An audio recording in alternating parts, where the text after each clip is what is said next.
ശബരിമല സ്വർണ്ണക്കൊള്ള കേസിൽ 2019 ദേവസ്വം ബോർഡിനെ പ്രതിക്കൂട്ടിലാക്കിയതായി ഇപ്പോൾ അന്നത്തെ ദേവസ്വം സെക്രട്ടറി എസ് ജയശ്രീ. കട്ടിളപ്പാളിയും ഈ ദ്വാരപാലക ശില്പങ്ങളും സ്വർണം പൂശാൻ ഉത്തരവിറക്കിയത് ബോർഡ് തീരുമാനപ്രകാരമാണ് എന്നാണ് ജയശ്രീയുടെ വാദം നിലനിൽക്കുന്നത്. അതായത് 2019 പുറമെ 2024 ദ്വാരപാലക ശില്പങ്ങൾ ചെമ്പാണെന്ന് തന്നെയാണ് ഈ ഉത്തരവിൽ രേഖപ്പെടുത്തിയിരിക്കുന്നത്. അതുമായി ബന്ധപ്പെട്ട നിർണായക വിവരമാണ് ഇന്ന് മാതൃഭൂമി ന്യൂസ് പുറത്തുവിട്ടത്.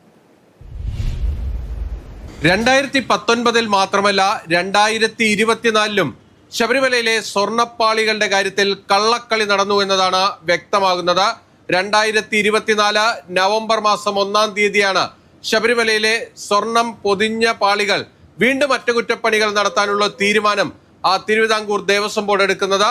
ആ തീരുമാനം എടുത്ത ഉത്തരവ് വായിക്കുമ്പോൾ തന്നെ അത് ചെമ്പ് പാളികൾ മാത്രമാക്കി മാറ്റാൻ ബോധപൂർവമായ ശ്രമം നടന്നു എന്നതാണ് സംശയിക്കപ്പെടേണ്ടത്. ആ ഉത്തരവിലെ വാചക ഘടനകൾ പരിശോധിക്കുമ്പോൾ അതിൽ സ്വർണം പൊതിഞ്ഞ ചെമ്പുപാളികൾ എന്ന് ആ ഉത്തരവിന്റെ ഭാഗത്ത് എഴുതി ചേർക്കാതിരുന്നത് എന്തുകൊണ്ട് എന്നതാണ് സംശയങ്ങൾക്ക് ഇട നൽകുന്നത്. അതോടൊപ്പം തന്നെ മറ്റൊരു പ്രധാനപ്പെട്ട കാര്യം, 2019 സ്വർണം പൊതിഞ്ഞ പാളികൾ എടുത്ത് ചെമ്പ് പാളികളാക്കി അത് ഉണ്ണികൃഷ്ണൻ പോറ്റിയുടെ കയ്യിൽ കൊടുത്തുവിട്ടതിൽ അന്നത്തെ ദേവസ്വം ബോർഡിനെ പ്രതിക്കൂട്ടിലാക്കുകയാണ് അന്നത്തെ ദേവസ്വം സെക്രട്ടറി ആയിരുന്ന എസ് ജയശ്രീ.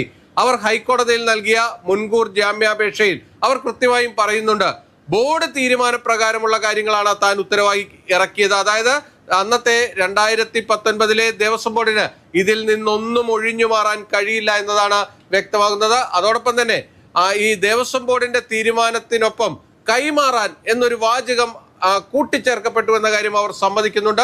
ആ കൈമാറാൻ എന്ന വാചകത്തിന് വലിയ പ്രസക്തിയുണ്ട്. കാരണം ഉണ്ണികൃഷ്ണൻ പോറ്റിയുടെ കൈവശം ഈ സ്വർണ്ണപ്പാളികൾ കൊടുത്തുവിടുന്നത് ആ ഉത്തരവിന്റെ പേരിലാണ്.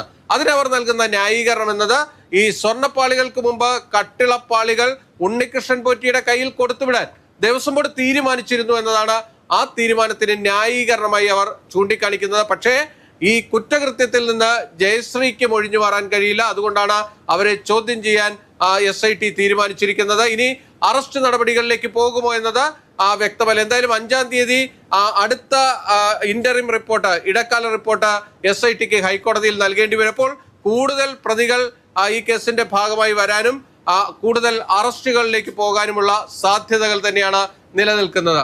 കൊച്ചിയിൽ നിന്നും ബിനിൽ, മാതൃഭൂമി ന്യൂസ്.